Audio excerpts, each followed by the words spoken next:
दोस्तों, आज की वीडियो में जानेंगे अगर आप पहली बार गुरुवार का व्रत करना चाहते हैं तो इसके नियम क्या है और कितने व्रत करने चाहिए, पूजा विधि, पूजा का महत्व एवं लाभ और व्रत कथा।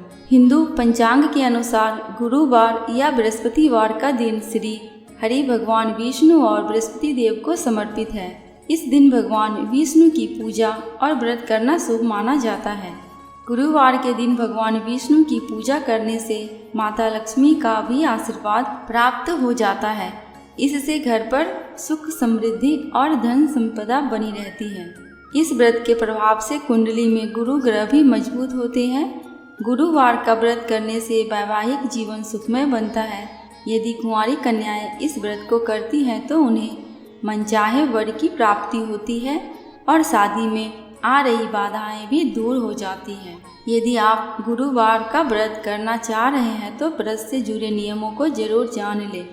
गुरुवार व्रत शुरू करने से पहले ये जान लें कि व्रत का संकल्प कितने दिनों के लिए और कब लेना चाहिए, व्रत का उद्यापन कब करना चाहिए। गुरुवार का व्रत आप 5, 7, 1 साल, आजीवन या संकल्प के अनुसार कर सकते हैं, लेकिन 16 गुरुवार का व्रत करना शुभ माना जाता है।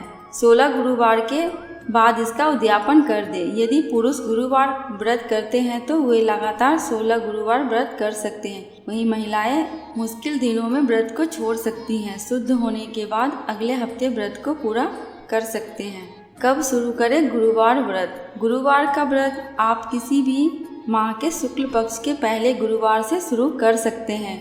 वहीं अनुराधा नक्षत्र वाले गुरुवार से व्रत की शुरुआत करना शुभ माना जाता है। इससे बृहस्पति देव की कृपा प्राप्त होती है, लेकिन पौष माह में इस व्रत की शुरुआत ना करें। यदि आप पहले से व्रत कर रहे हैं तो पौष माह में व्रत और पूजन किया जा सकता है, लेकिन पौष माह से व्रत करने का संकल्प नहीं लेना चाहिए। गुरुवार व्रत के लाभ। गुरुवार व्रत के कथा में इस व्रत के लाभ और महत्व के बारे में बताया गया है। इसके अनुसार जो व्यक्ति गुरुवार के दिन व्रत रखकर भगवान विष्णु की पूजा करते हैं और इस व्रत कथा को पढ़ते अथवा सुनते हैं, उन्हें भगवान विष्णु की विशेष कृपा प्राप्त होती है। इस व्रत को करने से व्यक्ति के सारे कष्ट दूर हो जाते हैं एवं सुखों की प्राप्ति होती है। गुरुवार व्रत करने से बृहस्पति देव प्रसन्न होते हैं। यह व्रत अत्यंत फलदायी है। बृहस्पति ग्रह की हर पीड़ा से मुक्ति मिलती है। आइए सुनते हैं बृहस्पतिवार व्रत कथा। प्राचीन समय की बात है। एक नगर में एक बड़ा व्यापारी रहता था। वह जहाजों में माल लदवाकर दूसरे देशों में भेजा करता था। वह जिस प्रकार अधिक धन कमाता था उसी प्रकार जी खोलकर दान भी करता था, परंतु उसकी पत्नी अत्यंत कंजूस थी। वह किसी को एक दमड़ी भी नहीं देने देती थी। एक बार सेठ जब दूसरे देश व्यापार करने गया तो पीछे से बृहस्पति देव ने साधु वेश में उनकी पत्नी से भिक्षा मांगी। व्यापारी की पत्नी बृहस्पति देव से बोली, हे साधु महाराज, मैं इस दान और पुण्य से तंग आ गई हूँ। आप कोई ऐसा उपाय बताएं जिससे मेरा सारा धन नष्ट हो जाए और मैं आराम से रह सकूं। बृहस्पति देव ने कहा, हे देवी, तुम बड़ी विचित्र हो। संतान और धन से कोई दुखी नहीं होता। अगर आपके पास अधिक धन है तो इसे शुभ कार्यों में लगाओ। कुंवारी कन्याओं का विवाह करवाओ, विद्यालय और बाग बगीचों का निर्माण करवाओ। ऐसे पुण्य कार्य करने से तुम्हारा लोक परलोक में सार्थक हो जाएगा। परंतु साधु की इन बातों से व्यापारी की पत्नी को खुशी नहीं हुई। उसने कहा कि मुझे ऐसी धन की आवश्यकता नहीं जिसे मैं दान दूं। तब बृहस्पति देव बोले, यदि तुम्हारी ऐसी इच्छा है तो तुम एक उपाय करना। 7 बृहस्पतिवार घर को गोबर से लिपना, अपने केशों को पीली मिट्टी से धोना, केशों को धोते समय स्नान करना, व्यापारी से हजामत बनाने को कहना, भोजन में मांस मदिरा खाना, कपड़े अपने घर धोना। ऐसा करने से तुम्हारा सारा धन नष्ट हो जाएगा। इतना कहकर बृहस्पति देव अंतर्ध्यान हो गए। व्यापारी की पत्नी ने बृहस्पति देव के कहे अनुसार 7 बृहस्पतिवार वैसा ही करने का निश्चय किया। केवल 3 बृहस्पतिवार बीते ही थे कि उसकी समस्त धन संपत्ति नष्ट हो गई और वह परलोक सिधार गई। जब व्यापारी वापस आया तो उसने देखा कि उसका सब कुछ नष्ट हो गया। उस व्यापारी ने अपनी पुत्री को सांत्वना दी और दूसरे नगर में जाकर बस गया। वहाँ वह जंगल से लकड़ी काट कर लाता और शहर में बेचता। इस तरह वह अपना जीवन व्यतीत करने लगा। एक दिन उसकी पुत्री ने दही खाने की इच्छा प्रकट की, लेकिन व्यापारी के पास दही खरीदने के पैसे नहीं थे। वह अपनी पुत्री को आश्वासन देकर जंगल में लकड़ी काटने चला गया।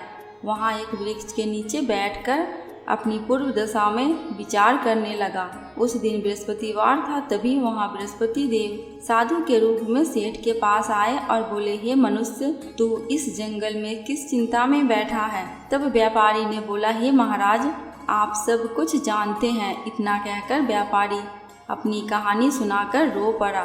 बृहस्पति देव बोले, देखो बेटा, तुम्हारी पत्नी ने बृहस्पति देव का अपमान किया था, इसी कारण तुम्हारा ये हाल हुआ है। लेकिन अब तुम किसी प्रकार की चिंता मत करो।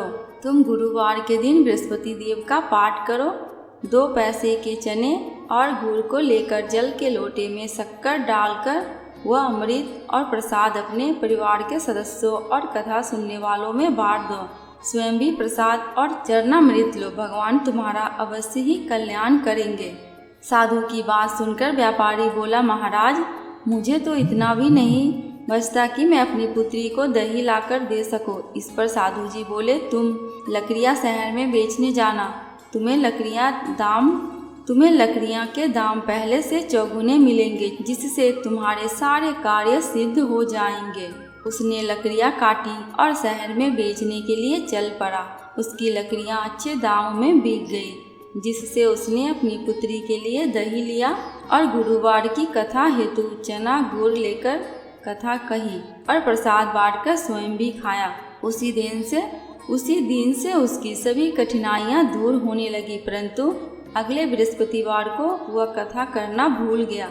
अगले दिन वहां के राजा ने एक बड़े यज्ञ का आयोजन करके पूरे नगर के लोगों के लिए भोज का आयोजन किया।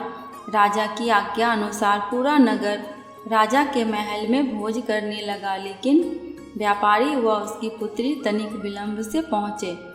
तब उन दोनों को राजा ने महल में ले जाकर भोजन करवाया।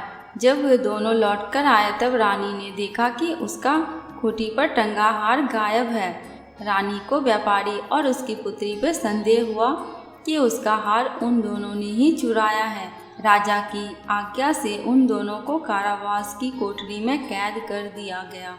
कैद में पड़कर दोनों अत्यंत ही दुखी हो गए। वहाँ उन्होंने बृहस्पति देवता का स्मरण किया।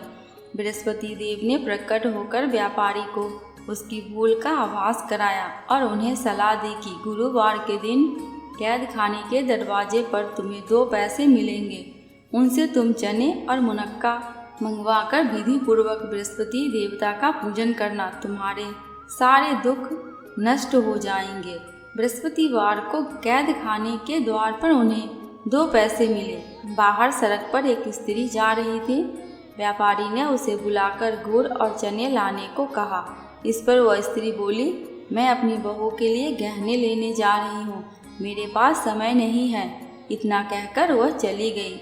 थोड़ी देर बाद वहाँ से एक और स्त्री निकली। व्यापारी ने उसे बुलाकर कहा कि हे बहन, मुझे बृहस्पतिवार की कथा करनी है, तुम मुझे 2 पैसे का गुड़ चना ला दो। बृहस्पतिवार का नाम सुनकर वह स्त्री बोली, भाई, मैं तुम्हें अभी गुड़ चना लाकर देती हूँ। मेरा इकलौता पुत्र मर गया है, मैं उसके लिए कफन लेने जा रही थी, लेकिन मैं पहले तुम्हारा काम करूँगी, उसके बाद अपने पुत्र के लिए कफन लाऊंगी।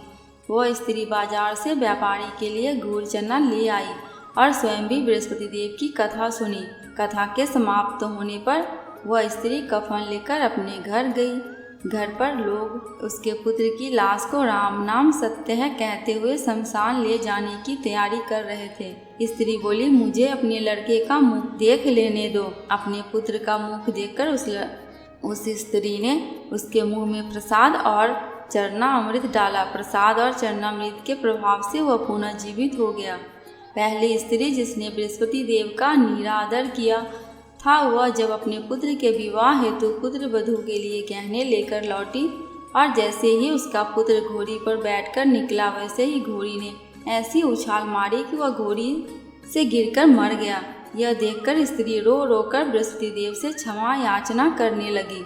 उस स्त्री की याचना से बृहस्पति देव साधु वेश में वहां पहुंचकर कहने लगे, देवी तुम्हें अधिक विलाप करने की आवश्यकता नहीं है। यह बृहस्पति देव का अनादर करने के कारण हुआ है।